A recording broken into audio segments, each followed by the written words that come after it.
Government corruption has never been more prevalent or caused more harm. It's why extremism is on the rise. It's why the financial gap between the haves and have nots has never been wider.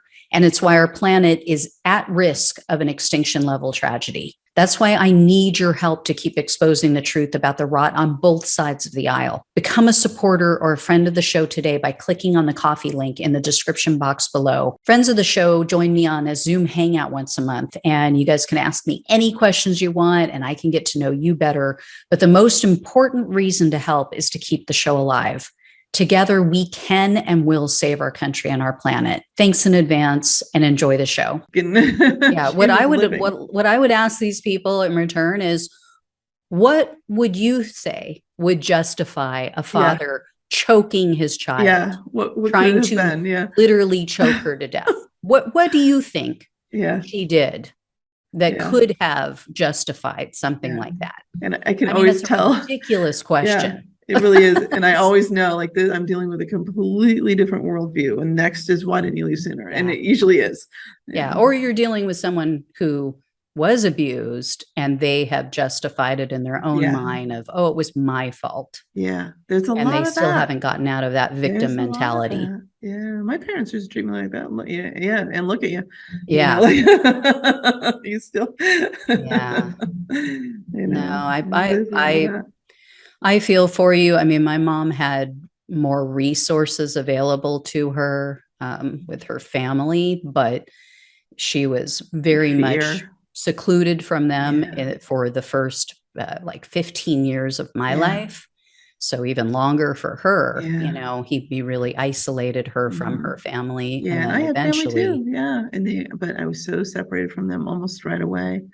You know, he was just humiliating and embarrassing, and always trying to get stuff from my mom and try to borrow money, and we owed her money, and you know, it's just really embarrassing. I didn't have that kind of relationship with my mom where I would take advantage of her, and she's a very giving person. I was just embarrassed to even talk to her because we always owed her money, and it just was very separating. And then she passed away just a couple months after I filed for divorce, which was really hard because that was, in my mind, that was a potential running place, you know, to go back to Las Vegas where we're from. And then she passed away, and you know, that was it. That was the end of my I was out of people. And I still have a brother who I've been slowly making contact with again, but you know, years of being separated is really, really hard to kind of reconnect, you know. Wow. It really is. I wish I had known you back then. I would have taken you and the kids in a heartbeat. Seriously. Wow. I'm sorry for everything you've gone through. You seem to you seem to be doing all right. Yeah, it's taken a long time, a lot of counseling. Yeah. You know, I definitely had issues. I definitely had a lot of anger issues. Yeah.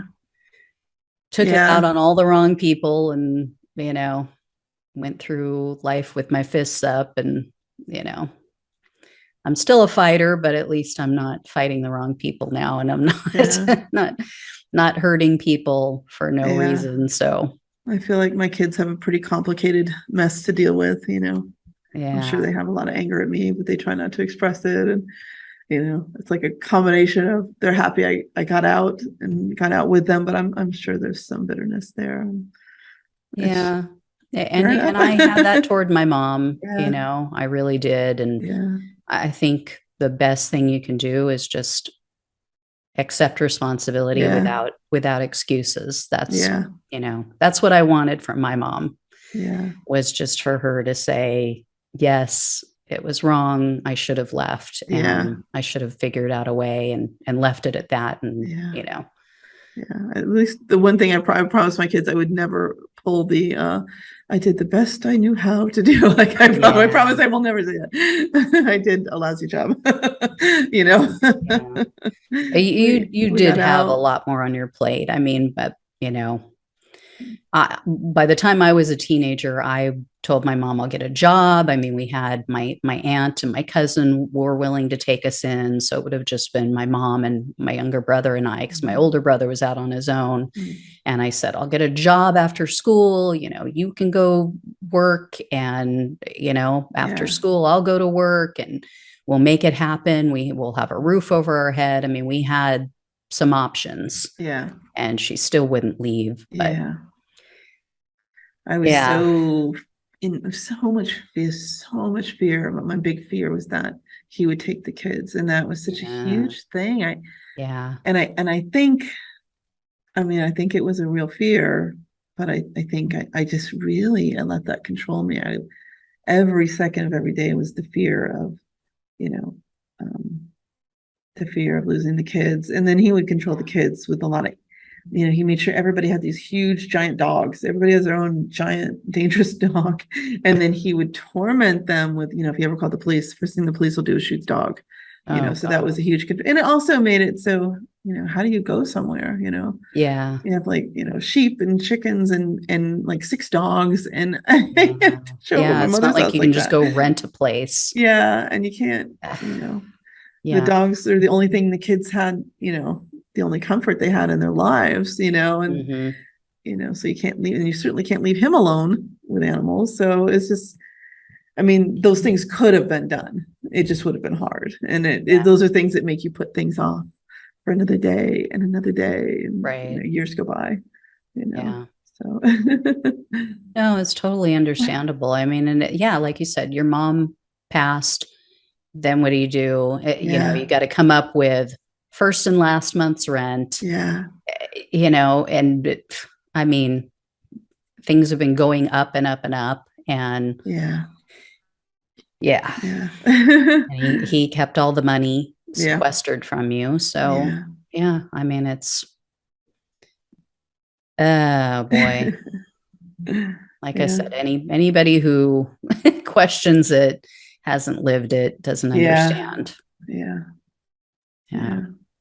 I'm very sorry for what you've all been through, and I'm so happy to hear that the kids are doing as best as they can. They really are. I'm so proud of them. I can't even, I'll tear up if I say they're just really, obviously the oldest kids are affected the most, and it sort of trickles down and to where my 16-year-old, you probably wouldn't even know, that she's been through the things she's been through. Maybe she's a little too happy with life. Would be the first clue, or the kids are a little too mature.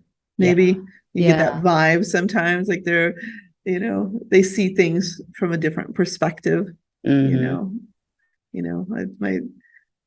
my daughter dropped into school at 16, and she'd go to her classes, and she'd, wow, this is all free. This education's free. We don't have to save money for the textbooks. We don't have, and she would walk out of class and say, that was a great class. Thank you. Have a good day. And the kids are like, what are you doing? You're not supposed to talk to teachers. And she's supposed to like them. She has befriended, she is now, she's going on 20 now, and she has become friends with her old teachers because she had that almost peer relationship, because she appreciated the education, and she appreciated them taking their time. For her, it was like a working relationship, like, oh, thanks for that was a good class. Thanks for going over that with me. Well, I mean, when your life growing up is, how am I going to survive today? You grow up a lot faster than kids whose biggest issue is, oh my God, this video isn't downloading fast enough on my cell phone, or some ridiculous, shallow thing like that. So